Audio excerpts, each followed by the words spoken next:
യേശു അവനോട്, ഇന്ന് നീ എന്നോടുകൂടെ പറുദീസായിൽ ഇരിക്കും.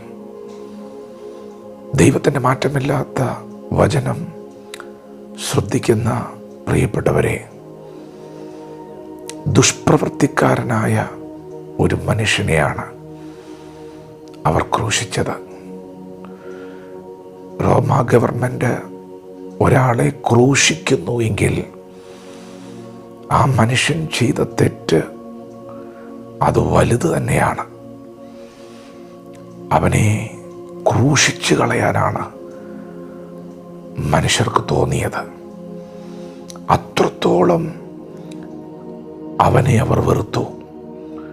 അവനങ്ങനെ തന്നെ വേണമെന്ന് പറഞ്ഞ് അവനെ ക്രൂശിൽ തറച്ചിരിക്കുമ്പോൾ യേശു അവനെ സ്നേഹിച്ചു. യേശു അവനോട് പറഞ്ഞു, ഇന്ന് നീ എന്നോട് കൂടെ പറുദീസായിലിരിക്കും. ലോകം കാണുന്നത് പോലെയല്ല യേശു കാര്യങ്ങളെ കാണുന്നത്. ലോകം ആ മനുഷ്യനെ ക്രൂശിക്കുമ്പോൾ യേശു കർത്താവ് അവനെ സ്നേഹിക്കുകയാണ്.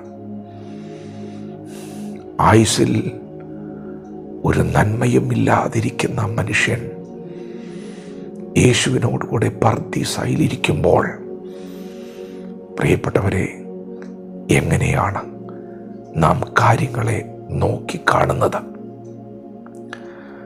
എന്തെങ്കിലും ഒരു നന്മ ചെയ്യണ്ടേ യേശുവിനോട് കൂടെ ഇരിക്കണമെങ്കിൽ?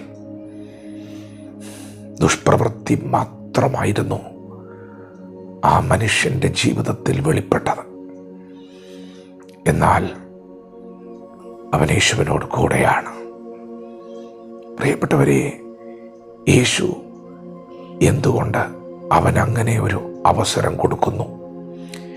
യേശു എന്തുകൊണ്ട് അവനെ തന്നോട് കൂടെ പറുദീസായിലിരുത്തുന്നു? യേശു എന്തുകൊണ്ട് ലോകം വെറുത്ത മനുഷ്യനെ ക്രൂശിച്ചു കളയണമെന്ന് ലോകം ഒന്നടങ്കം പറഞ്ഞ മനുഷ്യനെ എന്തുകൊണ്ട് യേശു സ്നേഹിച്ചു? ഇന്ന് പകൽ ഈ സത്യം നിങ്ങൾ അറിയണം. ഇത് നാം അറിയാതെ പോയാൽ നാം ഈ ലോകത്തിലെ മനുഷ്യരെ പോലെ പലരെയും ക്രൂശിക്കും. ഈ ലോകത്തിലെ മനുഷ്യൻ്റെ കാഴ്ചപ്പാടുകളിൽ ഈ ലോകം കാണുന്നത് പോലെ കാര്യങ്ങളെ കാണാൻ തുടങ്ങിയാൽ പലരെയും നാം ക്രൂശിച്ചു കൊല്ലാൻ സാധ്യതയുണ്ട്. യേശു കണ്ടതുപോലെയാണ് നാം കാണേണ്ടത്. ഈ ലോകം വെറുത്ത മനുഷ്യനെ യേശു എങ്ങനെ സ്നേഹിച്ചു? യേശുവിന് എങ്ങനെ അത് കഴിഞ്ഞു?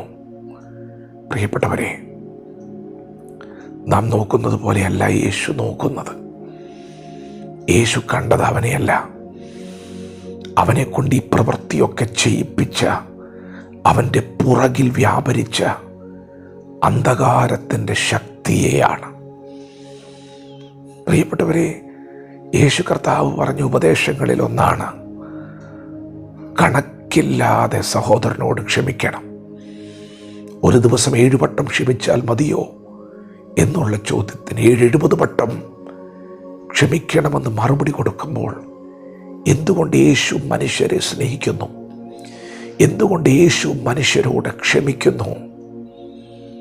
പ്രിയപ്പെട്ടവരെ, യേശു കണ്ടത് നമ്മയൊക്കെ തകർക്കുവാൻ, നമ്മുടെ കുടുംബങ്ങളെ, തലമുറകളെ തകർക്കുവാൻ പുറകിൽ നിന്ന് വ്യാപരിച്ചു നിൽക്കുന്ന ഇരുളിൻ്റെ വ്യാപാരങ്ങളെയാണ്. നിങ്ങൾക്ക് ആരോടെങ്കിലും ഒരു പിണക്കമുണ്ടോ? ആരോടെങ്കിലും ഒരു അസൂയുണ്ടോ? പ്രിയപ്പെട്ടവരെ, യേശുവിന് അങ്ങനെ ഒന്നുമില്ല കേട്ടോ. യേശുവിന് എല്ലാവരോടും സ്നേഹമാണ്. നിങ്ങളോട് ആരെങ്കിലും കയർത്ത് സംസാരിച്ചിട്ടുണ്ടോ? ആരുടെയെങ്കിലും വാക്കുകൾ നിങ്ങളെ മുറിപ്പെടുത്തിയിട്ടുണ്ടോ? നിങ്ങൾ എന്താണ് കാണുന്നത്? നാം ഓരോരുത്തരും ഈ കണ്ണുകൾ കൊണ്ട് കാണുന്നത് നമ്മെ വാക്കുകൾ കൊണ്ട് വേദനിപ്പിച്ച മനുഷ്യരെ ആയിരിക്കും. നമുക്കെതിരെ, നമുക്ക് വിരോധമായി പ്രവർത്തിച്ച മനുഷ്യരെ ആയിരിക്കും. എന്നാൽ യേശു കണ്ടത് നമ്മെ തകർക്കുവാൻ, നമ്മുടെ കുടുംബങ്ങളെ, തലമുറകളെ തകർക്കുവാൻ നമുക്ക് പുറകിൽ നിന്ന് വ്യാപരിക്കുന്ന ഇരുളിൻ്റെ വ്യാപാരങ്ങളെയാണ് യേശു കണ്ടത്. കൽവറിയിൽ യേശു തകർക്കപ്പെടുമ്പോൾ യേശു തകർത്ത് കളഞ്ഞത് വാഴ്ചകളെയും അധികാരങ്ങളെയും ആയിരുന്നു. പ്രിയപ്പെട്ടവരെ, നമുക്ക് പോരാട്ടമുള്ളത് മനുഷ്യരോടല്ല, ജഡരക്തങ്ങളോടല്ല. യേശു നമ്മെ സ്നേഹിച്ചു. എന്നാൽ ഇന്ന് പകൽ കണ്ണു തുറന്നത് കാണണം.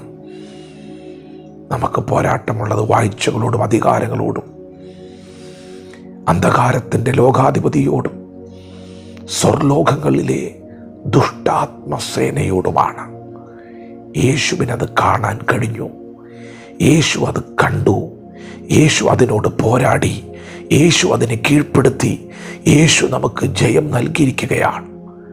അങ്ങനെയെങ്കിൽ ഇന്ന് പകൽ നാം സത്യം തിരിച്ചറിയണം. യേശു ശത്രുവിനെ പരാജയപ്പെടുത്തിയിരിക്കുകയാണ്. നിങ്ങൾ നിങ്ങളുടെ സഹോദരനൊന്ന് കൈ കൊടുത്താൽ, നിങ്ങൾ അവനെ ഒന്ന് ചേർത്തു പിടിച്ചാൽ പിശാച് പരാജയപ്പെടുകയാണ്. നിങ്ങൾ ആരോടും പിണങ്ങരുത്, നിങ്ങൾ ആരോടും ദേഷ്യപ്പെടരുത്. യേശു തന്നെ ഒറ്റിക്കൊടുക്കുമെന്നറിഞ്ഞ ശിഷ്യനെ പോലും ഒടുവിലത്തെ സമയം വരെ സ്നേഹിച്ചു. കാരണം യേശു അവനെ സ്നേഹിച്ചു. യേശു യുദ്ധം ചെയ്തത് മുഴുവനും ഇരുളിനോടാണ്.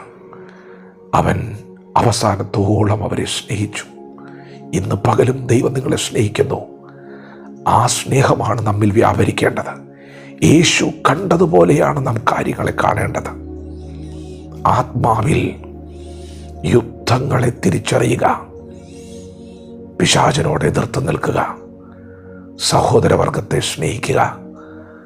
ദൈവം നമ്മെ ഓരോരുത്തരെയും ഈ പകൽ അനുഗ്രഹിക്കുമാറാകട്ടെ. ആമേൻ.